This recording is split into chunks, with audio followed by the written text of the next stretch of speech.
Pumunta siya sa kanyang bayan ngunit hindi siya tinanggap ng sarili niyang kababayan. Juan Kapitulo 1 Versikulo 11. Si Jesus, ang ilaw ng sanlibutan, ay pumarito sa mundong kanyang nilikha, ngunit siya ay tinanggihan.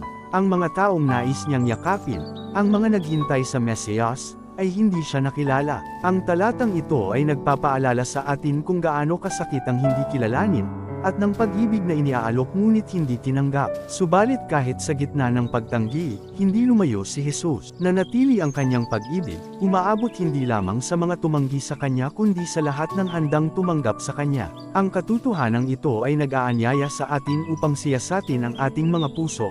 Tunay ba nating tinatanggap si Kristo sa ating buhay, o lumalayo rin tayo sa kanyang presensya? Maglaan ng sandali upang magnilay. Mayroon bang bahagi sa iyong buhay kung saan mo siya isinara?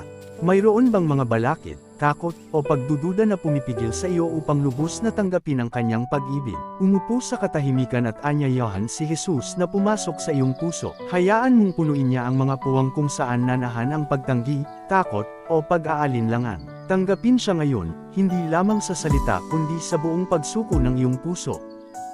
Panginoong Hesus, ayokong mapasama sa mga tumanggi sa iyo. Buksan mo ang aking puso upang lubos kang matanggap. Alisin mo ang anumang hadlang na pumipigil sa akin upang yakapin ang iyong pag-ibig at katotohanan. Manahan ka sa akin, Panginoon, at gawin mong patuto ng iyong biyaya ang aking buhay. Sa pangalan ni Hesus. Amen.